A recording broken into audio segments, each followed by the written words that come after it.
조합제 TV 시청자 여러분, 6월 28일 정오입니다. 여러분들 어떻습니까? 식사를 안 하셔도 배가 고프지 않을 것이라고 생각을 합니다. 모처럼 어제 밤을 흥분으로 보냈습니다. 저도 새벽까지 비디오를 2개를 찍어가지고 집에서 찍어가지고 올렸습니다. 어제 있었던 이 세계적 역전극입니다. 세계적 드라마를 펼쳤습니다. 축구 역사에 영원히 남을 만한 FIFA 랭킹 57위인 한국 축구가 세계 1위인 독일을 그것도 추가 시간 대에 2골을 넣어가지고 2대0으로 이김으로써 FIFA 역사에서 자주 반복되는 디펜딩 챔피언이 16강전에 올라가지 못하는 그런 징크스를 하나 확인을 함으로써 독일이 탈락하고 말았습니다. 세계 언론이 독일이 탈락했다는 뉴스로 뒤덮였습니다. 지금 뭐 여러 가지 세상에는 전쟁도 일어나고 정치적 소용돌이가 있지만 지난 한 12시간 동안 가장 큰 뉴스는 한국이 독일을 침몰시킨 겁니다. 이걸 바라보면서 여러 가지 생각을 했습니다. 이 스포츠가 인생에도 정치에도 나라 운영에도 여러 가지의 교훈을 준다는 것을 어제 실감을 했습니다. 어제 한국팀이 승리한 것 경멸의 대상이었지 않습니까? 한국팀이 한국 사람들에 의해서 경멸의 대상이 되어 있었던 그 한국팀이 그 서름을 딛고 악착같이 죽기 아니면 살기로 뛰어가지고 일어난 이 기적은 해당이 안 됩니다만은 기적은 만들어낸 사람한테는 모독이죠. 그건 기적이 아닌데 어쨌든 이런 기적적 승리를 만들어내는 걸 보고 저는 저의 입장에서 또 이런저런 해석도 한번 해보았습니다. 지금 한국 사람들이 아주 코너에 몰려 있습니다. 김정은이가 핵무기를 들고 다니면서 화려한 겉으로는 화려한 것 같습니다. 결론은 한번 봅시다만은 현재로는 화려한 외교 행각을 벌이고 있고 여기에 문재인 정권이 합세해가지고 동조하고 있고 트럼프는 속고 시진핑은 즐기고 여기에서 5천만 한국 사람들의 안전은 무방비로 노출되어 있는 이런 기막힌 상황에서 어제 그 시합을 보면서 우리는 뭘 할 거냐, 어떻게 하면 이 난관을 이겨낼 것이냐 하는데 많은 시사점이 있었습니다. 제 나름대로 정리하면 이런 겁니다. 어제의 승리는 이게 수비의 승리입니다. 어제 공을 가지고 있었던 시간으로는 독일이 한 75% 됩니다. 그런데도 졌어요. 자기한테 찬스가 왔을 때 그것을 헛발질로 28번의 슛을 했는데 헛발질로 다 놓쳤다는 거죠. 우리는 6번 슛 해가지고 2번 들어갔습니다. 이것은 수비의 승리입니다. 수비. 그러나 수비만 하면 집니다. 끝까지 수비하다가는 한 점도 못 넣죠. 수비를 하면서 찬스를 기다리는 거죠. 준비하는 것이죠. 준비하는 것. 수비를 하면서 기회를 기다리고 또 준비하고 기회를 기다리면서 준비를 해야 됩니다. 준비하지 않고 수비만 해가지고는 역습을 준비하지 않으면 안 되죠. 그래서 수비의 끝이 역공의 승리였습니다. 역공의 승리였습니다. 우리가 지금 남북한 좌파 세력에 밀려가지고 있지만은 언젠가는 김정은 정권도 언젠가는 한국의 이 종북 좌파 개업투쟁론자들 문명 파괴 세력 여기에 허점이 드러납니다. 왜 허점이 드러나느냐? 이 사람들의 행동에서 공통적인 게 사실을 무시합니다. 그리고 과학을 무시해요. 법을 무시합니다. 이게 오래가지 못합니다. 세상의 법칙과 어긋납니다. 자연적 법칙, 정치에도 어떻게 보면 원리라는 게 있지 않겠습니까? 그때 어떻게 반격할 거냐 하는 것을 기다려야 된다고 생각합니다. 이 어제 막판에 좀 아주 우스꽝스러운 행동이 있었지 않습니까? 이 문무대왕이란 이 필명을 쓰는 회원이 오늘 안보 빗장 풀리면 나라도 독일 축구골 난다 하는 기사를 썼는데 그 마지막 대목이 아주 흥미롭습니다. 이렇게 주장을 합니다. 우리가 잊어서는 안 될 교훈이 있다. 경기가 독일에 불리해지자 보인 독일 골키퍼 노이어의 경거망동이다. 독일 측 골문을 지키고 있어야 할 수문장이 자기 골문을 팽개쳐 놓고 경기장 중앙까지 달려 나와 공격에 가담했다. 노이어는 폐색이 짙어지자 조바심이 난 듯 자기 골문을 지키지 않고 뛰쳐나온 것이 상대방에게 빗장을 열어준 판단 실수였다. 독일 골문이 열려 있음을 확인한 주세종 선수가 손흥민에게 롱 패스 해주자 손흥민이 끝까지 달려가 여유있게 성공시켰다. 스타다운 노련한 모습이었다. 축구 경기도 싸움이고 경쟁이다. 경기에서는 공격도 중요하지만 방어도 중요하다. 조현우 선수의 금이손 방어가 바로 철통 안보와 다를 바 없다. 자기 측 골문을 비운 것은 안보의 빗장을 열어준 것이다. 다름없다. 안보의 빗장이 열리면 국가의 안전도 무너지게 된다. 독일 축구를 무찌른 한국 축구의 정신력이 안보 전선으로도 이어지기를 바란다. 승리의 기쁨은 잠시다. 다만 지키려는 의지가 있을 때만이 오래 지킬 수 있다. 아주 명문입니다. 이 스포츠를 보고도 여러 사람들이 이렇게 많은 교훈과 감흥, 용기를 얻고 있다는 것이 중요한 거 아니겠습니까? 국민들한테 용기를 주고 있다는 거죠. 그래서 여기 쓰던 대로 이 마지막에 골키퍼가 자기의 영역을 이탈해가지고 공격에 가담하다가 역습을 당했는데 그때도 우리 이 주세종 선수가 바로 준비를 하고 있었기 때문에 역습이 가능했던 것이죠. 또 손흥민 선수가 제일 뒤에 쳐져 있었기 때문에 바로 골을 넣을 수가 있었습니다.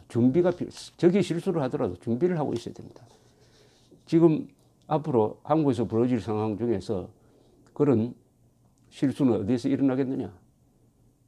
첫째, 남한에서는 경제가 더 이상 버틸 수가 없습니다. 왜냐?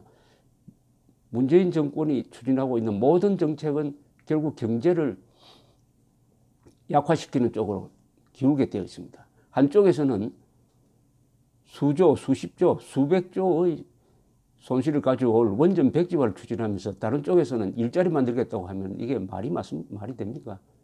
한쪽에서는 한 손으로는 경제를 망치면서 다른 손으로는 경제를 일으키겠다고 하면 그게 안 되죠. 언젠가는 경제는 파탄나게 되어 있습니다. 그리고 안보도 이렇게 될 수는 없습니다. 언제냐?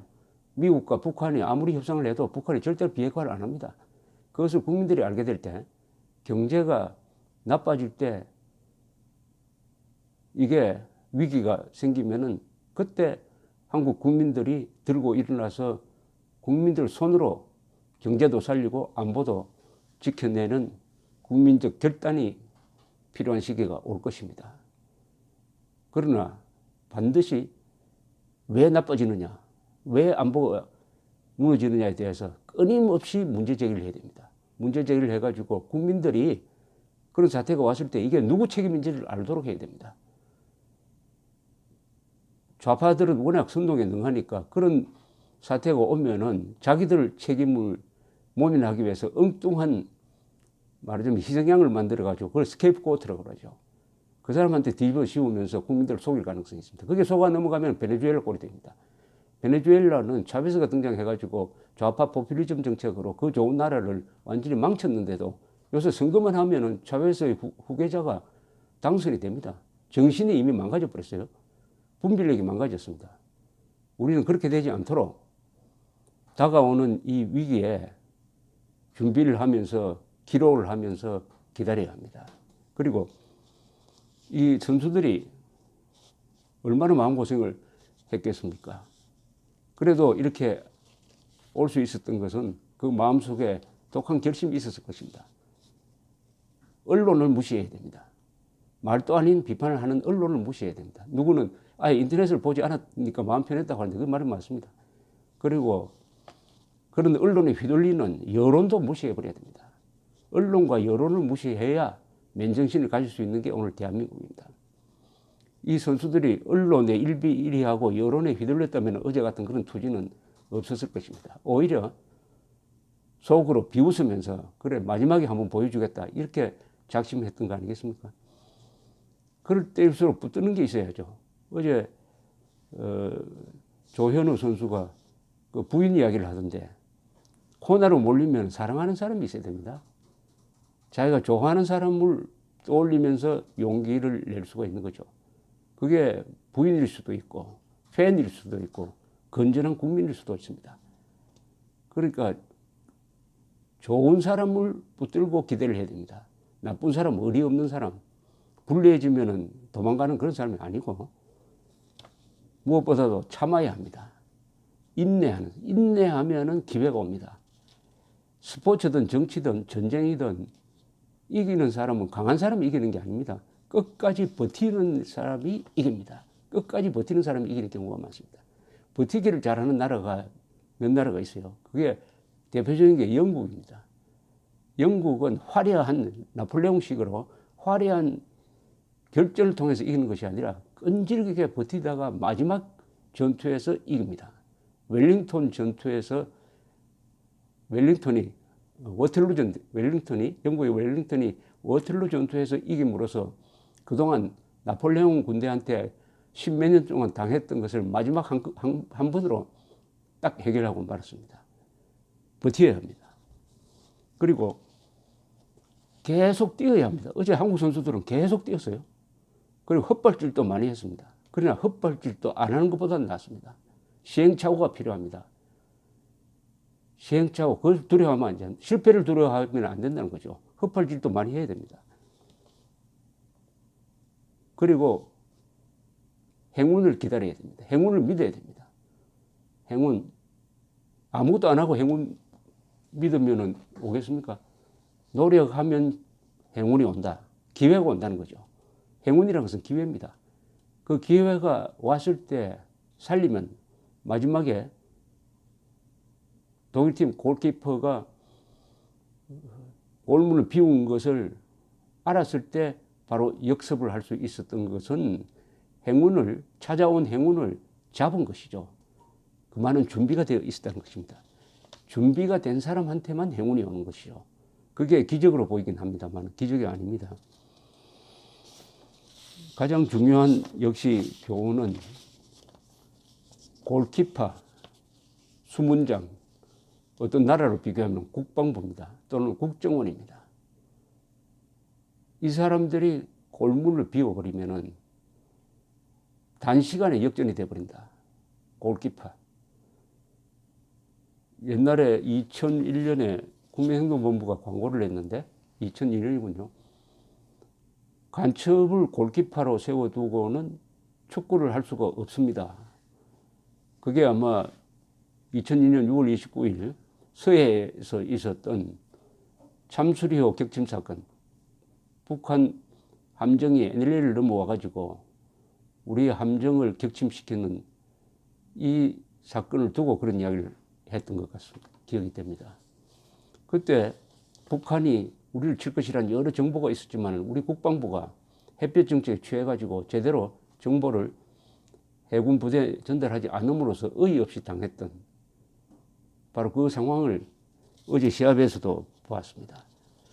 지켜야 하는 사람이 거기서 이탈해버리면 어제 그런 허무한 꼴이 됩니다. 수문장. 대한민국의 수문장은 누굽니까? 대통령, 국방부 장관, 국정원장, 검찰총장, 경찰청장. 이런 사람들이 수문장입니다. 그 수문장이 지금 자기의 지켜야 할 곳을 이탈하고 있는지 안 하는지 그걸 감시를 해야 됩니다. 수문장. 골키퍼는 지금, 대한민국의 골키퍼는 지금 어디 있느냐? 감사합니다.